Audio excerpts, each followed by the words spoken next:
अल्हम्दुलिल्लाह वस्सलातु वस्सलाम अला रसूलिल्लाह व अला आलिहि व अस्हाबिहि अजमईन अम्मा बाद आऊज़ु बिल्लाहि मिनश शैतानिर रजीम बिस्मिल्लाहिर रहमानिर रहीम मा काना मुहम्मदुन अबा अहदिम मिन रिजालिकुम वलाकिन रसूलल्लाह व खातमन नबिय्यीन व कानल्लाहु बिकुल्लि शैइन अलीमा रब्बिश्रह ली सदरी व यस्सिर ली अमरी वहलुल उक़दतम मिन लिसानी यफ़क़हू क़ौली। रिस्पेक्टेड चेयरपर्सन स्वामी लक्ष्मी शंकराचार्य जी, एडवोकेट फैज़ सैयद साहब और आप सभी मेरे मेहमानों का मैं इस्तकबाल, स्वागत, वेलकम इस्लाम के तरीके पे करना चाहता हूँ।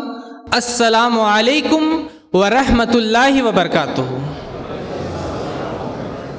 जिसका मतलब हुआ कि अल्लाह की सलामती, रहमतें और बरकतें, दया और कृपा आप सभी के साथ हो। आज का जो मेरा उन्वान है वो है मोहम्मद सल्लल्लाहु अलैहि वसल्लम पर क्यों माने। बहुत सिंपल टॉपिक है, बहुत कॉम्प्लेक्स नहीं है, सिंपल सा टॉपिक है कि मोहम्मद सल्लल्लाहु अलैहि वसल्लम पे हम क्यों माने। अब इसके लिए हम समझ सकते हैं, जैसे कि कोई बोले कि आप पर क्यों माने, है ना, बोलते हैं लोग, बोलते हैं कि आप पर हम क्यों माने। तो आप पर क्यों माने का मतलब है कि जो हम बता रहे हैं उस पर क्यों माने। या मैं बोलूं कि फैज़ भाई पे क्यों माने, तो फैज़ भाई ने क्या बोला है उसको देखना होगा ना, तभी हम बोल सकते हैं कि मानना है या नहीं मानना है। तो मोहम्मद सल्लल्लाहु अलैहि वसल्लम पर क्यों माने, जब हम ये क्वेश्चन रखते हैं तो हमको देखना होगा कि वो हमको क्या बता रहे हैं। ठीक है, उन्होंने हमको क्या बताया, क्या पैगाम दिया, तब हम डिसाइड कर सकते हैं कि उन पे मानना है या नहीं मानना है। ठीक है, और ये टॉपिक क्यों इंपॉर्टेंट है अभी के दौर में, क्योंकि मीडिया पे बहुत सारे लोग आते हैं और सोशल मीडिया, अभी तो मीडिया से ऊपर सोशल मीडिया चले गया है, तो सोशल मीडिया में लोग आते हैं और स्ट्रीम करते हैं, बोलते हैं कि गिव अस रीजंस, हमको वजह दो कि हम मोहम्मद सल्लल्लाहु अलैहि वसल्लम पे क्यों माने। Give us 1 reason, give us 2 reason, give us 3 reason, कि हमको 3 वजह दो, 2 वजह दो, 1 वजह दो कि मोहम्मद सल्लल्लाहु अलैहि वसल्लम पे क्यों माने हम। और फिर वो अपने वजह देते कि हमको क्यों नहीं मानना चाहिए, वो फिर अपना वजह देते रहते कि इस वजह से नहीं मानते, इस वजह से नहीं मानते। तो मैंने सोचा चलो आज हम बयान करते हैं, लेक्चर देते हैं कि मोहम्मद सल्लल्लाहु अलैहि वसल्लम पर क्यों मानना चाहिए। एक आम लॉजिकल इंसान जो रहेगा, आम इंसान, वो क्यों उनके ऊपर माने, उसके ऊपर में मैंने अपने तकरीर को शुरू किया था एक आयत से जो सूरह अहज़ाब की है, सूरह नंबर 33 आयत नंबर 40। अल्लाह ताला उसमें फरमाते हैं मा काना मुहम्मदुन अबा अहदिम मिन रिजालिकुम वलाकिन रसूलल्लाह, कि मोहम्मद सल्लल्लाहु अलैहि वसल्लम आप में से किसी भी मर्द के वालिद नहीं है। मतलब कि जो वक्त में ये नाजिल हो रहा था आयत, उस वक्त कोई भी मर्द के वो वालिद नहीं थे, लेकिन वो अल्लाह के रसूल है और आखिरी नबी है, आखिरी पैगंबर है, और अल्लाह हर चीज़ का इल्म रखता है, खबर रखता है। नबी मतलब कौन होता है? नबी नबा से आता है, जिसका मतलब होता है खबर देने वाला। अभी जैसे कि हम लोग यहाँ बैठे हुए, पचम्बा में क्या हुआ हम लोग को नहीं पता, अगर मैं आपको खबर दूंगा वहाँ का, तो मैं एक तरीके से नबा दे रहा हूँ, आपको खबर दे रहा हूँ। तो नबी कौन होते हैं? जो गैब की खबरें, जो अनसीन की खबरें लोगों तक पहुँचाते हैं, उसको नबी बोला जाता है। और रसूल कौन होता है? जिसके ऊपर एक रिसालत यानी कि मैसेज दिया जाता है, शरीयत दिया जाता है। तो नबी सल्लल्लाहु अलैहि वसल्लम, मोहम्मद सल्लल्लाहु अलैहि वसल्लम रसूल है अल्लाह के और आखिरी नबी है, ये कुरान कहता है। तो मैंने अपने लेक्चर को 5 पॉइंट्स में मैं प्रूव करूंगा कि मोहम्मद सल्लल्लाहु अलैहि वसल्लम को क्यों माने। 5 पॉइंट, ज़्यादा लंबा नहीं करना हम लोग को। 5 पॉइंट्स में मैं प्रूव करूंगा कि मोहम्मद सल्लल्लाहु अलैहि वसल्लम पे क्यों मानो। इन पॉइंट्स को आप दूसरों तक बता सकते हैं, दूसरों को समझा सकते हैं। नंबर 1, क्या उन्होंने किया? सबसे पहला, सबसे इंपॉर्टेंट जो उन्होंने किया, वो अल्लाह से, अपने खालिक से लोगों को जोड़ा। सबसे इंपॉर्टेंट है ये। और एक सिंपल स्ट्रेट फॉरवर्ड कंसेप्ट दिया खुदा का। मैं पोप का बुक पढ़ रहा था। पोप को पता है ना कौन है पोप? पोप का बुक पढ़ रहा था। पोप लिखते हैं कि द मिस्ट्री ऑफ ट्रिनिटी, ये जो ट्रिनिटी है ये एक मिस्ट्री है, एक अजीब चीज है कि 1 + 1 + 1 = 1।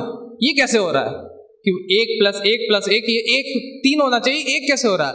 तो पोप खुद लिखते हैं द मिस्ट्री ऑफ ट्रिनिटी। और मैं बुक्स पढ़ रहा था, मैं लाइव भी करता हूँ वीडियोस, तो उसमें एक शख्स आते हैं और वो बोलते हैं कि आपके कुरान में इतना सिंपल क्यों है? अल्लाह को जो बताया गया है सिंपल स्ट्रेट फॉरवर्ड है, हमारे यहाँ तो कॉम्प्लेक्स है, सिंपल क्यों है? तो ये सिंपल क्या है?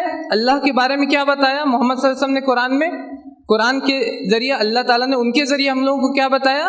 कुल हुवल्लाहु अहद, कहो कि अल्लाह एक है। अल्लाह जो होते हैं वो एक होते हैं। अल्लाह समद वो इंडिपेंडेंट होते हैं, किसी पे डिपेंडेंट नहीं होते, और हर कोई उन पे डिपेंडेंट होता है। लम यलिद वलम यूलद, वो किसी को जनते नहीं है, किसी से जने हुए नहीं है।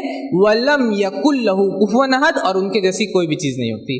Simple straight forward concept, simple आपको बता दिया कि कौन है अल्लाह, ठीक है। ये और जगह पे जैसे मिस्ट्री रहता, कॉम्प्लेक्स रहता, उतना ये नहीं है। और जब हम लोग अपने खालिक को मानते हैं, अभी आप लोग यहाँ हॉल में आए हैं, आप लोग को पता है कि हम लोग क्यों आए हैं, है ना। मैं अगर किसी से भी पूछूं यहाँ पर खड़ा करके या ऐसे भी कि आप लोग क्यों आए हैं यहाँ पर, मतलब आप क्यों आए हैं यहाँ पर, तो आप बता सकते हैं हमको क्यों आए हैं। कोई लोग आए होंगे फैज भाई के साथ फोटो लेने के लिए, अभी एंड में ले सकते हैं। तो कुछ लोग आए होंगे स्वामी जी को लेक्चर सुनने के लिए, कुछ लोग आए होंगे मेरे लेक्चर को सुनने के लिए, कुछ लोग इसी तरीके से कॉफी पीने तो कोई नहीं आया ना, तो कुछ लोग आए होंगे, अलग अलग रीजंस होते हैं। तो अगर आप बता सकते तो ठीक है, लेकिन अगर कोई शख्स आ रहा मेरे सामने और मैं उससे पूछ रहा हूं आप यहाँ क्यों है, वाई क्यों है, तो वो मुझको बता नहीं पा रहा कि क्यों है, मतलब अपना मकसद नहीं बता पा रहा।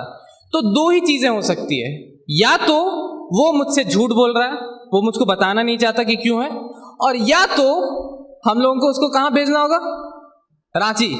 पता है ना रांची में क्या है, साइकियाट्रिक ट्रीटमेंट होता है दिमाग का इलाज का।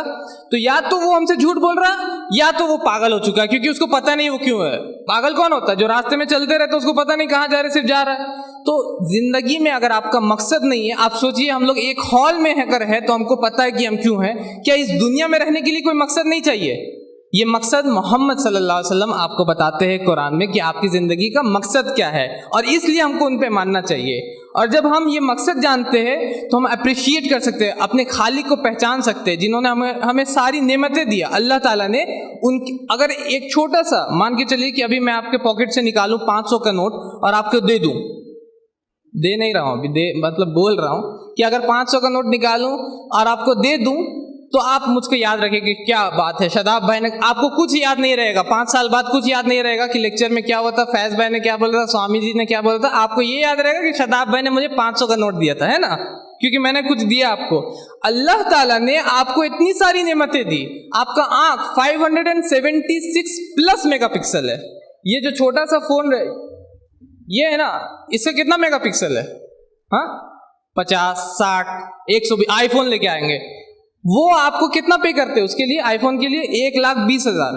576 प्लस मेगापिक्सल, कितना पे किया, कितना पैसा दिया है, कोई दिया है पैसा अभी तक? अल्लाह ताला को किसी ने पैसा दिया, ईश्वर को किसी ने पैसा दिया? कोई नहीं, फ्री। तो आपसे उनका क्या डिमांड है कि आप उनकी इबादत करो, ठीक है ना। और जब हम लोग मोहम्मद सल्लल्लाहु अलैहि वसल्लम पे मानते हैं तो हम अपनी ख्वाहिशात से बचते हैं। मैं यहाँ पर एक फोटो पेश कर रहा हूँ। अच्छा, मैं चाहता हूं कि हमारे जो गैर मुस्लिम भाई वो पहले बताए, ठीक है, और जो आंसर देगा सही मैं उसको कुरान देना चाहता हूं यहाँ से गिफ्ट। ये क्या है, कोई बताना चाहेगा क्या है ये, कौन है ये? ज्यादा अच्छा सवाल है कि कौन है ये। हाँ, शेर नहीं, शेर नहीं, ये लाइन प्रैंक नहीं कर रहे हम यहाँ। और कोई? डॉग। आंसर गलत है अभी भी। और कोई सही आंसर जो बताएगा हम उसको कुरान गिफ्ट करेंगे। हाँ, कोई इंसान बोला, कोई बोला इंसान, कौन बोल रहा है? कोई इंसान बोला ना, ह्यूमन, कोई बोल रहा था? नहीं, ये इंसान है, दिस इज अ मैन, ये इंसान है। आपको पता ताज्जुब है, ये जापान में, अपने गूगल पे जाइए, गूगल सबके पास है, जापान में एक शख्स 12 लाख खर्चा करता है अपने आप को इस तरीके से बनाने के लिए। 12 लाख वो खर्चा करता है। ये क्यों हो रहा है? अल्लाह ताला कुरान, और भी एग्जाम्पल्स है मेरे पास 1-2। ये एक और एग्जाम्पल है छोटा सा, इसको बोला जाता है ब्लैक एलियन। इनका नाम क्या है? Black alien. 2 फोटोज है मेरे पास, देख रहे हैं इनको? इन्होंने अपने सर में, हाथ में रिंग्स डाल दिया, रिंग्स पता है, लोहे का रिंग्स डाला है अपने आप को एलियन जैसा बनाने के लिए। ये कब होता है? अल्लाह ताला कुरान फरमाते हैं कि क्या तुमने उसको देखा है जिसने अपने ख्वाहिशात को ही अपना अल्लाह बना लिया, अपने ख्वाहिशात की पूजा करने लगा। समझ रहे? इस चीज से बचाने के लिए आते हैं कौन? मोहम्मद सल्लल्लाहु अलैहि वसल्लम। जब आप मोहम्मद सल्लल्लाहु अलैहि वसल्लम पे मानते हैं तो इन सारी चीजों से आप बचते हैं, और इसलिए हमको उन पे मानना चाहिए। पॉइंट नंबर 1 कि मोहम्मद सल्लल्लाहु अलैहि वसल्लम हमको अल्लाह से जोड़ते हैं, अपने खालिक से जोड़ते हैं, खालिक और मखलूक के बीच में एक ताल्लुक बनाते हैं। पॉइंट नंबर 2, रीजन नंबर 2 कि मोहम्मद सल्लल्लाहु अलैहि वसल्लम पे क्यों मानना चाहिए। वो इंसानों को इंसान से जोड़ते हैं। फैज भाई ने पूरा लेक्चर दे दिया इसके ऊपर में, मैं रिपीट नहीं करूंगा कि इंसानों को इंसान से वो जोड़ते हैं। किस तरीके से? माँ बाप, हमारे यहाँ से ज्यादा दूर नहीं, वृद्धाश्रम, ओल्ड एज होम है, बस स्टैंड रोड में, मुझे लगता है वो ओल्ड एज होम है, हम लोग गए थे वहां पर। और मैं एक आर्टिकल पढ़ रहा था, एक लड़का है, उसने अपने बाप को माचिस मार के जला दिया। इसी एरिया, गिरिडीह डिस्ट्रिक्ट की मैं बात कर रहा हूँ। माचिस मार के इसलिए जला दिया क्योंकि उसने उसको बाइक का चाबी नहीं दिया था। बाइक का चाबी नहीं दिया, माचिस मार के जला दिया। माँ बाप का ये मकाम है। जब मोहम्मद सल्लल्लाहु अलैहि वसल्लम से जब एक शख्स आता है, पूछता है कि दुनिया में सबसे अच्छा सलूक किससे करूं, तो वो कहते तुम्हारी माँ से। वो पूछते फिर कौन, वो बोलते तुम्हारी माँ से। वो पूछते फिर कौन, वो बोलते तुम्हारी माँ से। वो पूछते फिर कौन, तो वो बोलते तुम्हारे बाप से। तो ये मकाम है, माँ बाप का ये मकाम है इस्लाम में। अल्लाह ताला कुरान फरमाते वक़दा रब्बुका अल्ला ताबुदु इल्ला इय्याह व बिल वालिदैनि इहसाना। तुम्हारे रब ने तुम पे वसीयत की कि उसके अलावा किसी और की इबादत ना करो और अपने माँ बाप से अच्छा सलूक करो। उनको उफ तक मत कहो, अगर वो बूढ़े हो गए तो उनको उफ तक मत कहो, और उनके लिए दुआ करते रहो रब्बिरहमहुमा कमा रब्बयानी सगीरा, कि जिस तरीके से इन्होंने मुझे बचपन में परवरिश की, इनको ए अल्लाह इन पर रहम फरमा। ये सिखाते हैं कौन? मोहम्मद सल्लल्लाहु अलैहि वसल्लम के जरिए कुरान में हमको ये तालीमात मिलती है। पड़ोसी से अच्छा सलूक करना, पड़ोसी, फैज भाई ने भी बताया, पड़ोसी से अच्छा सलूक करना। अल्लाह के नबी फरमाते कि वल्लाही, अल्लाह की कसम वो ईमान वाला नहीं हो सकता, अल्लाह की कसम वो ईमान वाला नहीं हो सकता, अल्लाह की कसम वो ईमान वाला नहीं हो सकता। उनसे पूछा गया कौन या रसूल अल्लाह, तो वो बोलते वो शख्स जिसके तकलीफ की वजह से उसका पड़ोसी परेशान हो। होते हैं ना हमारे पड़ोसी, गाना लगाते हैं ना हम लोग अपने बाहर में, और फिर पड़ोसी में चाहे कोई बीमार हो, चाहे कोई मर रहा हो, चाहे किसी का एग्जाम हो, कोई मतलब नहीं है हम लोग को, है ना, बड़ा बड़ा हम लोग को बॉक्स लगाना। तो अल्लाह के नबी फरमाते वो ईमान वाला नहीं हो सकता वो शख्स जिसका पड़ोसी उसके तकलीफ से, मतलब कि उसके वजह से तकलीफ में हो। ठीक है, कुरान में पूरा का पूरा एक सूरा है, सूरह माऊन 107, सूरह नंबर 107, पड़ोसी के हक के ऊपर में। तो इस्लाम, मोहम्मद सल्लल्लाहु अलैहि वसल्लम इंसानों को इंसान से जोड़ते हैं। मोहम्मद सल्लल्लाहु अलैहि वसल्लम कुरान में अल्लाह ताला फरमाते हैं कि या अय्युहन्नासु इन्ना खलकनाकुम मिन ज़करिन व उन्सा व जअलनाकुम शुअबन व कबाइल लितअरफू इन्न अक्रमकुम इंदल्लाहि अत्काकुम। ए इंसानों, हमने तुम्हें एक माँ और एक बाप से पैदा किया। सारे इंसान, चाहे वो गोरा हो, काला हो, चाइनीज हो, थाईलैंड का हो, मलेशिया का हो, इंग्लैंड का हो, बांग्लादेश का हो, इंडिया का हो, कहीं का भी हो, हर कोई एक ही माँ और एक ही बाप से पैदा होते हैं। तो ये मोहम्मद सल्लल्लाहु अलैहि वसल्लम हमको सिखाते हैं, और इसलिए हमको उन पे मानना चाहिए। भूखों को खाना खिलाओ। मोहम्मद सल्लल्लाहु अलैहि वसल्लम से पूछा जाता है कि सबसे अच्छा इस्लाम किसका है, सबसे अच्छा इस्लाम किसका है, तो वो बोलते हैं, क्या बोलते हैं, कि वो बोलते हैं कि भूखों को खाना खिलाना। अयुल इस्लाम अफजल, जब उनसे पूछा जाता सही बुखारी की हदीस है कि सबसे अच्छा इस्लाम कौन सा, तो वो बोलते भूखों को खाना खिलाना। कुरान में तो कई आयतें, अभी उस पर बोलूंगा तो कई आयतें मिल जाए। सूरह बलद सूरह नंबर 90 आयत नंबर 11 से 18 है। उसी तरीके से और आयतें हैं जिसमें खाना खिलाने के बारे में है। ठीक है, तो सेकेंड पॉइंट, मोहम्मद सल्लल्लाहु अलैहि वसल्लम पे क्यों मानना चाहिए? क्योंकि उन्होंने लोगों से जोड़ा, इंसानों को आपको दूसरे इंसान से जोड़ा, हर एक चीज में आपको लोगों से जोड़ा, और इसलिए हमको मोहम्मद सल्लल्लाहु अलैहि वसल्लम पे मानना चाहिए। पॉइंट नंबर 3, मोहम्मद सल्लल्लाहु अलैहि वसल्लम पे क्यों मानना चाहिए। अभी कोई भी शख्स होगा यहाँ पर, मैं बोल दूंगा, जैसे मान के चलो कि मैं बोलता हूँ कि मैं अल्लाह का, मतलब कि मैं बोल रहा हूँ, अब इसको क्लिप मत बना लेना, बहुत लोग क्लिप बना करके वायरल कर देते हैं। मैं, कोई भी बोलता है कि वो अल्लाह के नबी है, ठीक है, तो अब जाहिर सी बात है ये सवाल बनता है कि क्यों मैं मानूं आप पे अल्लाह के नबी हो। ये क्वेश्चन कोई भी बोलेगा कि क्यों मैं मानूं कि आप अल्लाह से बात कर रहे हो। ठीक है, तो यही सवाल मोहम्मद सल्लल्लाहु अलैहि वसल्लम से भी हुआ। लोगों ने पूछा वक़ालू लौला उन्ज़िला अलैहि आयतुम मिर रब्बी, उनसे कहा गया, उनसे ये बोला गया, लोगों ने उनसे कहा कि इसके ऊपर कोई चमत्कार आयत क्यों नहीं नाजिल होती। अल्लाह ताला फरमाते अवलम यकफीहिम, क्या ये उनके लिए काफ़ी नहीं कि ये कुरान हमने आपके ऊपर नाजिल किया। ये कुरान, ये उनका सबसे बड़ा चमत्कार है, जिसको हम लोग बोलते हैं लिविंग मिरेकल, जिंदा चमत्कार। चमत्कार एक होता है जैसे कि ईसा अलैहिस्सलाम ने कोढ़ियों को ठीक किया, अंधों को ठीक किया। अब जितने लोगों ने देखा देख लिया, बाकी के लोग नहीं जानते, हो सकता माने, हो सकता नहीं माने। लेकिन ये एक ऐसा चमत्कार है जिसके ऊपर हम अभी भी खोल के आपको पढ़ा सकते, दिखा सकते कि ये मोहम्मद सल्लल्लाहु अलैहि वसल्लम का ये मौज़ा है, उनका चमत्कार है। और सबसे बड़ी बात तो ये है कि उनको पढ़ना और लिखना नहीं आता था। एक शख्स, एक इंसान अभी आ जाए यहाँ पर जो बोले हमको पढ़ना और लिखना नहीं आता, तो ज़्यादा से ज़्यादा वो कुछ मतलब बोलेगा, आप उसको लिख लीजिएगा। लेकिन क्या वो ऐसी बात बोल सकता है जिसका कंपैरिजन नहीं है? क्या वो ऐसी बात बोल सकता है? अभी किसी को लिखने नहीं आता, अभी मैं बुक लिखने खोज रहा था तो मैं बुक नहीं लिख पा रहा था, क्योंकि राइटिंग एक अलग स्किल है, स्पीकिंग अलग स्किल है, लिखना अलग स्किल होता है। आप सोचिए मोहम्मद सल्लल्लाहु अलैहि वसल्लम जो एक उम्मी है, और सिर्फ ये मुसलमान नहीं मानते, इवन थॉमस कैरल जैसे, अगर आप हिस्टोरियंस को पढ़िएगा, थॉमस कैरल एक हिस्टोरियन है, वो लिखते हैं on the other circumstance we should not forget that he had no school learning of the type we call none of all, कि हमको ये भूलना नहीं चाहिए कि मोहम्मद सल्लल्लाहु अलैहि वसल्लम ने किसी भी स्कूल में जाके पढ़ाई नहीं की, जैसे हम लोग करते हैं ABCD अलिफ बा ता सा का खा गा गा। उन्होंने कोई इस तरीके से पढ़ाई हासिल नहीं की, फिर भी उन्होंने आपको एक पूरा का पूरा बुक दिया। यही तो सबसे बड़ा चमत्कार है, यही तो सबसे बड़ा मौजज़ा, यही तो सबसे बड़ा प्रूफ है कि आपको उनके ऊपर मानना चाहिए कि ये उनका बात नहीं है बल्कि ईश्वर का बात है। और सिर्फ यही नहीं, बल्कि इसमें चैलेंज है इस बुक में कि तुम इस जैसी एक सूरत बना के ले आओ। मतलब कि ये सिर्फ ये नहीं बोल रहा कि ठीक है बना दिया चलो हो गया, इस जैसी एक सूरह बना के ले आओ। सूरह बकरा सूरह नंबर 2 आयत नंबर 23 और 24 में लिखा हुआ कि इस जैसी एक सूरत तुम बना के ले आओ और अपने मददगारों को बुला के ले आओ अगर तुम सच्चे हो। और 1450 साल लगभग हो गए और आज तक इस तरीके कोई भी इस चैलेंज को एक्सेप्ट नहीं कर सका। इसमें कॉन्ट्रडिक्शंस दिखा दो। मैं गांधी जी का बुक पढ़ रहा था, हिंदू धर्म नाम से गांधी जी का एक बुक है, उसमें वो लिखते हैं कि मैं बहुत सालों से किताबों को लिख रहा हूँ। गांधी जी लिखते हैं कि मैं बहुत सालों से किताबों को लिख रहा हूँ, तो हो सकता है कि आज से 30 साल पहले जो मैंने लिखा होगा अभी जाके मैं उसी को कॉन्ट्रडिक्ट कर दूँ। मैं भी 10 साल से अभी लेक्चर दे रहा हूँ, 2013 से, तो हो सकता है लोगों में बदलाव आता है, चेंजेस आता है, तो कुछ बात जो पहले बोला था गांधी जी बोल रहे 30 साल पहले लिखा था, अभी अपने आप को कॉन्ट्रडिक्ट कर दूं उसमें जाकर के। ये किताब मोहम्मद सल्लल्लाहु अलैहि वसल्लम ने एक दिन में नहीं दिया, ये किताब 23 साल में उनकी लाइफ में आई। 23 साल मतलब कि अगर आज शुरू करें 2022 में तो एंड कब होगा? 2032 42 मतलब कि 45 में 2045 में एंड हो रहा है इसकी। मतलब ये धीरे धीरे नाजिल हो रहा और इसमें एक भी कॉन्ट्रडिक्शन नहीं, एक भी विरोधाभास नहीं, एक भी कॉन्ट्रडिक्शन नहीं है। ये भी ये प्रूफ कर रहा है कि ये वो खुद से नहीं लिख रहे बल्कि ये अल्लाह का कलाम है। और साथ ही साथ मोहम्मद सल्लल्लाहु अलैहि वसल्लम के ज़रिए जब हमको ये कुरान मिल रहा है तो इसमें बहुत सारी साइंटिफिक मिरेकल्स भी है।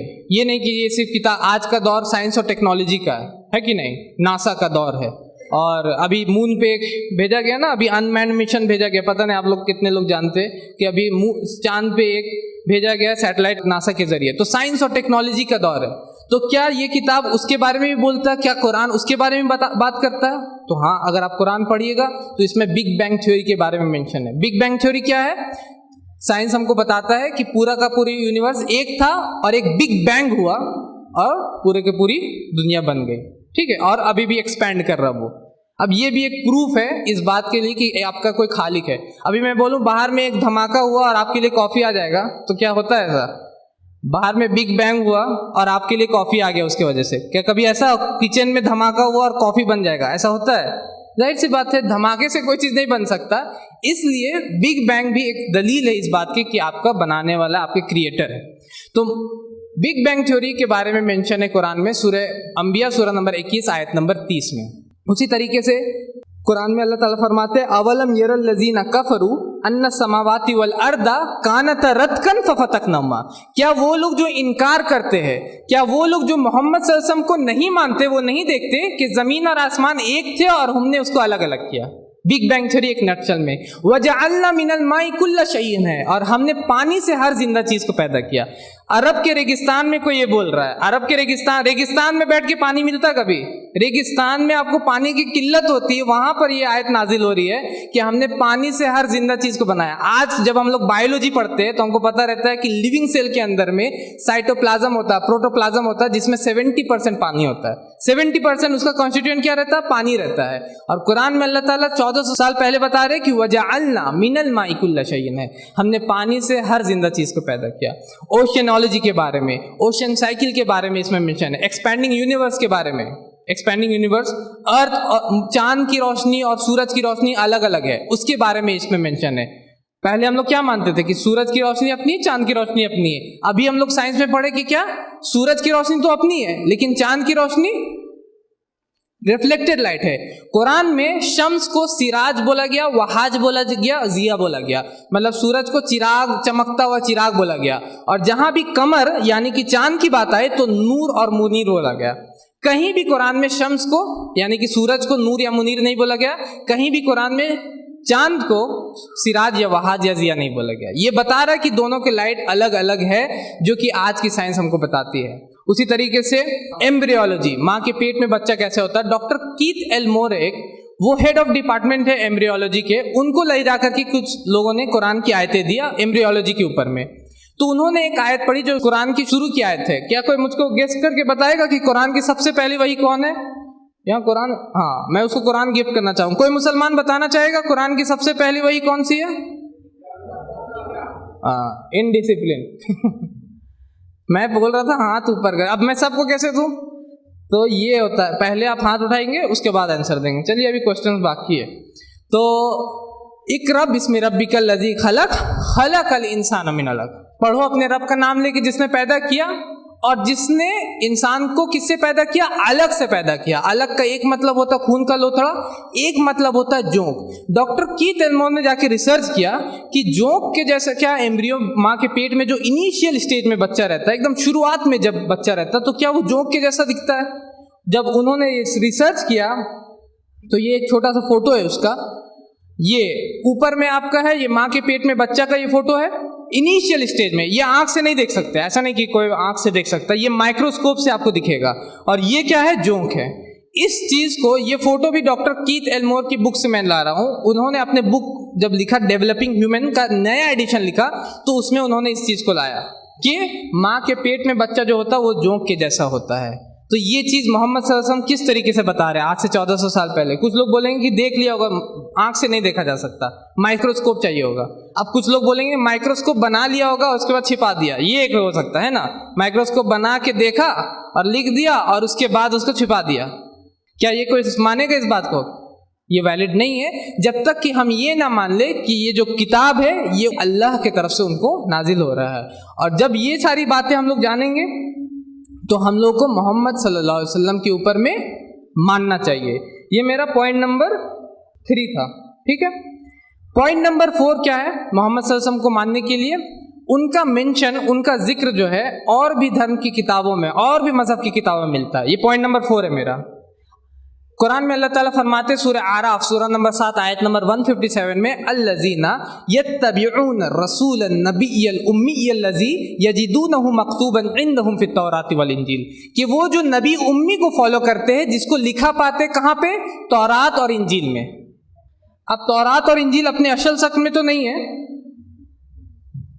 ये बाइबल है मेरे हाथ में, ठीक है, अपने असल शक्ल में नहीं है, लेकिन फिर भी अगर आप बाइबल पढ़िएगा तो इसमें मेंशन मिलता है किसका? मोहम्मद सल्लल्लाहु अलैहि वसल्लम का। बुक कहाँ पे मिलता है? ओल्ड टेस्टमेंट अगर आप पढ़िएगा, book of Deuteronomy chapter number 18 verse number 18, तो उसमें लिखा हुआ I will raise them up a prophet. God बोल रहे, ईश्वर बोल रहे मोसेस से, यानी कि मूसा अलैहि सलाम से, कि I will raise them up a prophet from among thy brethren like unto thee and I will put my words into his mouth so that he shall speak unto them all that I shall command him. God बोल रहे, ईश्वर बोल रहे कि मूसा अलैहि सलाम को कि मैं तुम्हारे भाइयों में एक नबी बनाऊंगा। यहूदी के भाई कौन है? अरब यहूदी के भाई हुए, तो उनके भाइयों में एक नबी बनाऊंगा जो तुम्हारे जैसा होगा मूसा, और मैं अपने बात को उसके मुंह में रखूंगा और वो वही बोलेगा जो मैं बताऊंगा। और यही चीज हुआ। मोहम्मद सल्लल्लाहु अलैहि वसल्लम के पास जब पहली वही आती है, इक़रा पढ़ने को बोला जाता, तो वो बोलते मुझे पढ़ना नहीं आता। बार बार बोलने पे वो बोलते, तब समझते कि उनको जो जो बोला जा रहा है उसको सिर्फ रिपीट करना है। तो ये प्रोफेसी है कहाँ? बाइबल में, Deuteronomy chapter number 18 verse number 18 में। Songs of Solomon chapter number 5 verse number 16 में उनका नाम आता है, हिक्को ममित्तकिम व कुल्ल मोहम्मदिम। हिब्रू में पढ़ रहा हूँ, हिक्को ममित्तकिम व कुल्ल मोहम्मदिम, उनका नाम आया वहाँ पर सॉन्ग्स ऑफ सोलोमन में। Even in the new testament अगर आप पढ़िएगा, जीसस क्राइस्ट, ईसा अलैहिस्सलाम, उनके उसमें पढ़िएगा तो जीसस क्राइस्ट के बारे में कुरान में भी आता है, सूरह सफ सूरह नंबर 61 आयत नंबर 6 में, कि ईसा अलैहिस्सलाम ने बताया था कि मेरे बाद एक नबी आएगा जिसका नाम होगा अहमद।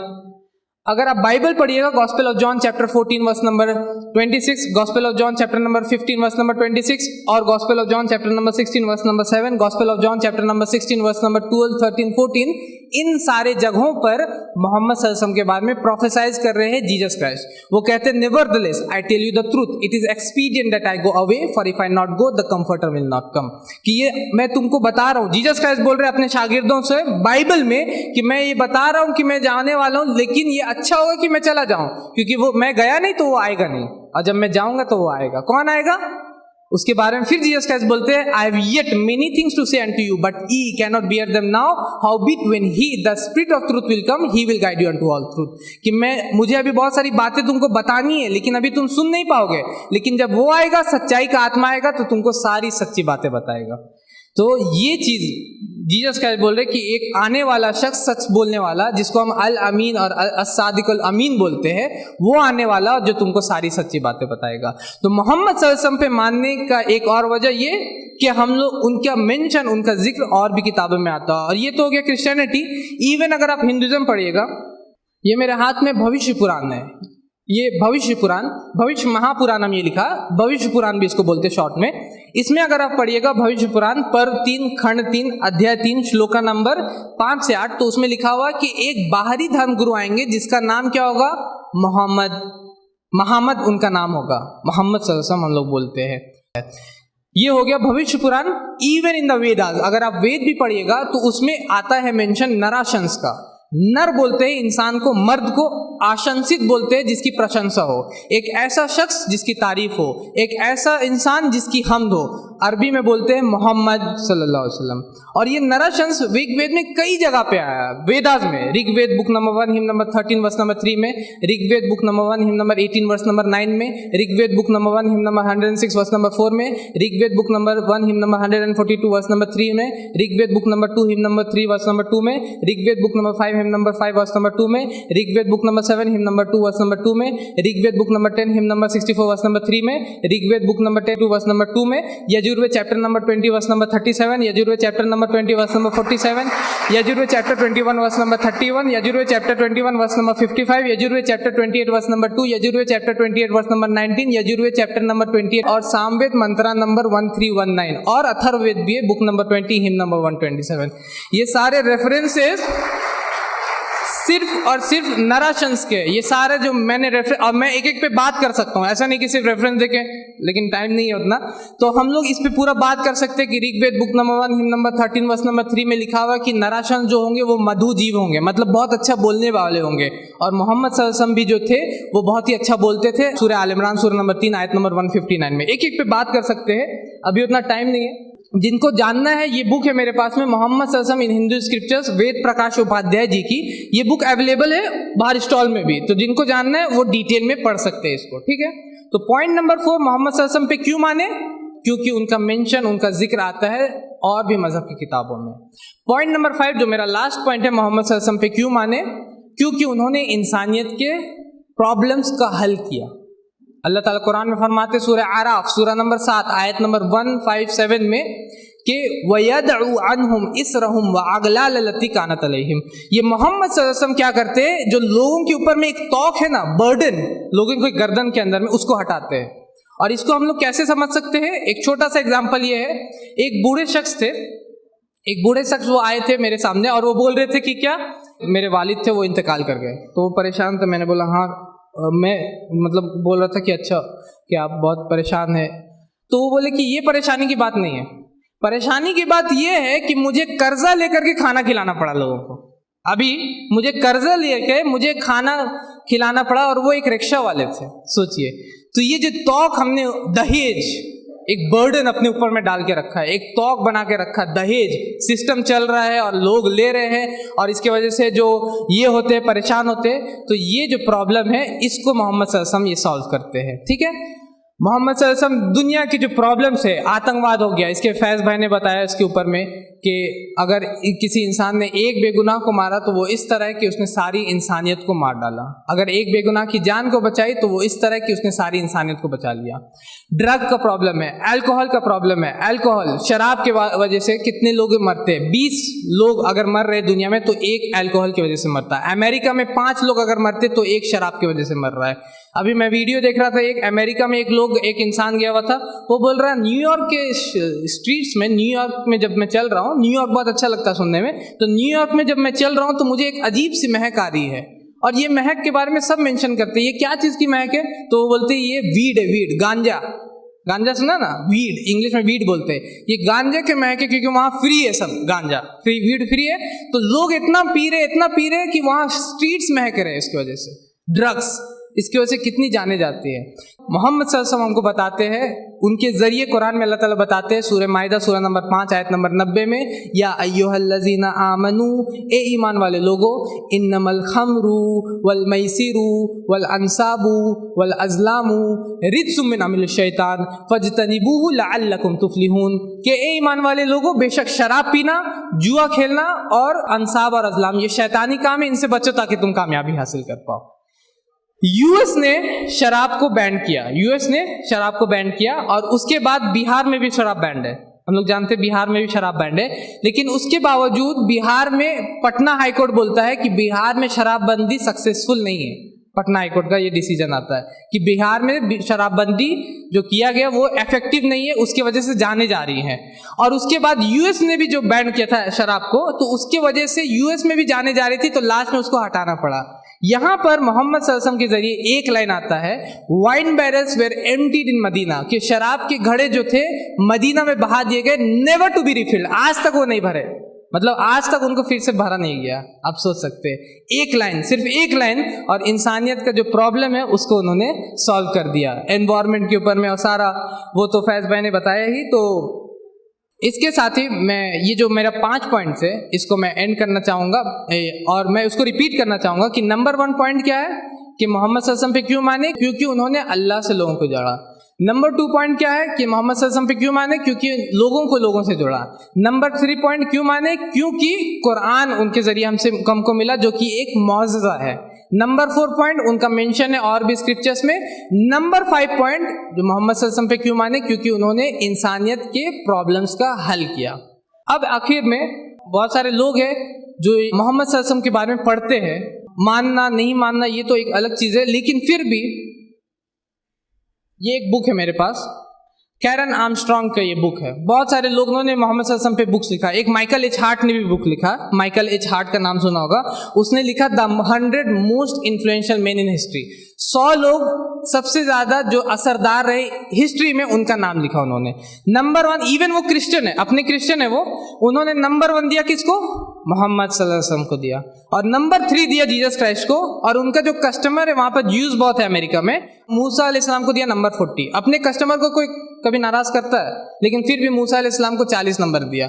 इससे पता चल रहा है कि इंसान सच में वो पढ़ रहा है और उसको कैटेगराइज करके वो उसको वो नंबर्स दे रहा है। ठीक है, तो ये बुक है कैरन आर्मस्ट्रांग। नाम सुना है आप लोगों ने? नील आर्मस्ट्रांग सुना है? नील आर्मस्ट्रांग पहला इंसान जिसने कदम, उसकी बहन नहीं है, कैरन आर्मस्ट्रांग बस नाम है उसके जैसा। ठीक है, कैरन आर्मस्ट्रांग ये अलग है। ये जो है ये बुक्स लिखती है हिस्ट्री पे, रिलीजन पे। तो उसमें ये बुक लिखती है मोहम्मद सल्लल्लाहु अलैहि वसल्लम a prophet of our time, Muhammad सल्लल्लाहु अलैहि वसल्लम हमारे वक्त का नबी। ठीक है, ये वो बुक लिखती है। अब ये बुक जो है, आप लोग कितने लोग के पास है ये बुक? हाथ उठा के बताना चाहेगा कितने लोग के पास है? किसी के पास नहीं है? एटलीस्ट 1 एक्सेप्ट, एक भी नहीं। अच्छा चलिए दूसरा क्वेश्चन कर देते, क्यों नहीं है? गिव मी 2 रीजंस, 2 रीजंस बताइए कि क्यों नहीं है एक मुसलमान के पास ये बुक, क्यों नहीं रहना चाहिए? 2 रीजंस, 2 रीजंस क्यों नहीं होता है ये एक मुस्लिम के पास। नंबर 1 रीजन, अल्लाह ताला कुरान में फरमाते हैं इक़रा बिस्मि रब्बिकल लज़ी खलक, पढ़ो अपने रब का नाम लेके जिसने पैदा किया। और हम लोग क्या करते हैं? ला इक़रा, हम लोग पढ़ते नहीं है। फर्स्ट रीजन, अल्लाह ताला बोलते पढ़ने को, और हम लोग क्या है? ला इक़रा, हम लोग पढ़ना नहीं चाहते है ना, सब चीज़ सुनना है, देखना है, बस पढ़ना नहीं हम लोग को। और दूसरा रीज़न, 325 रुपये प्राइस है, 3,000 रुपए हम लोग रेस्टोरेंट में खर्च कर सकते, 325 में नहीं खर्च करेंगे। ये हम जानते हैं। I know my people. हम लोग अपने लोगों को पहले 10 साल पहले मैं नहीं जानता होगा, लेकिन अपने लोगों को अभी मैं जानता हूँ कि हम लोग खाने के ऊपर में खर्च कर देंगे पैसा, लेकिन इसके ऊपर में 300 नहीं खर्च करने वाला हम लोग, समझ रहे। तो ये 2 रीजंस है जिसकी वजह से हम लोग, और भी रीजंस हो सकते हैं। इसमें कैरन आर्मस्ट्रांग लिखती है पेज नंबर 14 में बहुत सारी बातें लिखती है, उसमें से एक मैं कोट करूंगा जिसमें वो लिखती है मोहम्मद सल्लल्लाहु अलैहि वसल्लम के बारे में कि his career revealed the inscrutable God's activity in the world. कि मोहम्मद सल्लल्लाहु अलैहि वसल्लम को जब मैंने पढ़ा तो ये जाना कि उनके जरिए अल्लाह यानी कि गॉड काम कर रहे थे दुनिया में, and illustrated the perfect surrender that every human being should make to the divine। और उनकी लाइफ से मुझको ये पता चला कि किस तरीके से आपको अल्लाह के रज़ा के सामने झुकना है, किस तरीके से सरेंडर करना है आपको अल्लाह के सामने से। तो ये कौन लिख रहा? Karen Armstrong. और भी बहुत सारी चीज़ें इन्होंने लिखी, लेकिन इससे मैं कंक्लूड करूँगा और एट द एंड में थैंक्स भी बोलना चाहूँगा। सबसे पहले अल्लाह सुब्हान ताला का शुक्रिया कि मुझे ये मौका दिया इस प्रोग्राम को करने का, और हमारे मतलब मेरे माँ बाप का भी। मेरे पापा यहीं पर है तो वो मेरे लिए बहुत कुछ है, तो उनका भी शुक्रिया अदा करना चाहता हूँ। सभी वॉलंटियर्स का खास करके नाम मैं लेना चाहता हूँ, कुछ लोगों का, जैसे कि इमरान है, शहबाज भाई है, और फैज़ान, गुलाम, आसिफ, असद भाई मुंबई से आ रहे हैं, फैज़ भाई का भी कि वो आए यहाँ पर, हमारे पुलिस प्रशासन का कि वो लोग शुरू से बैठे हुए यहाँ पर और हमारे लिए सिर्फ वो यहाँ पर मौजूद है, उनका भी शुक्रिया अदा करना चाहता हूँ। और मेरे सभी वॉलंटियर्स का, सभी लोगों का भी शुक्रिया अदा करना चाहता हूँ कि आप लोग इतने सब्र के साथ अभी तक बैठे हुए हैं। अल्लाह ताला हमको और भी सब्र दे और इस चीज़ को हमसे कबूल फरमाए। और मैं अपनी बात को एंड करूँगा एक आयत से कुरान की, जो सूरे आराफ की है, सूरा नंबर 7 आयत नंबर 158। उसमें अल्लाह ताला फरमाते हैं, कुल, मोहम्मद सल्लल्लाहु अलैहि वसल्लम को बोलने को बोलते हैं, कुल कह दीजिए, या अय्युहन्नास, ए इंसानो, इन्नी रसूलुल्लाहि इलैकुम जमिया, कि मैं तुम सभी के तरफ एक रसूल बना के भेजा गया हूँ। चाहे तुम चाइना के हो, चाहे तुम अमेरिका के हो, चाहे तुम इंग्लैंड के हो, चाहे तुम थाईलैंड के हो, चाहे तुम फिलीपींस के हो, चाहे तुम ऑस्ट्रेलिया के हो, चाहे किसी भी पार्ट के, मंगोलिया के हो, इन्नी रसूलुल्लाहि इलैकुम जमिया, मैं तुम सभी के तरफ एक रसूल बना के भेजा गया, उसके तरफ से, निल्लज़ी लहू मुल्कुस समावाति वल अर्ज़, उसके तरफ से जिसकी ज़मीन में मिल्कियत है, ज़मीन और आसमान की। फ़आमिनु बिल्लाही, तो ईमान लाओ अल्लाह के ऊपर भी, व रसूलिही, और उसके रसूल के ऊपर भी, मोहम्मद सल्लल्लाहु अलैहि वसल्लम पे भी मानो। क्यों? जो कि ईमान लाते हैं अल्लाह पे भी और उसके कलाम पे भी, और उसकी इत्तिबा करो, यानी कि मोहम्मद सल्लल्लाहु अलैहि वसल्लम की फॉलो करो, उनकी इत्तिबा करो, लअल्लकुम तहतदून, ताकि तुम हिदायत याफ्ता हो, ताकि तुम गाइडेंस पाओ। व आखिरु दावाना अनिल हम्दुलिल्लाहि रब्बिल आलमीन।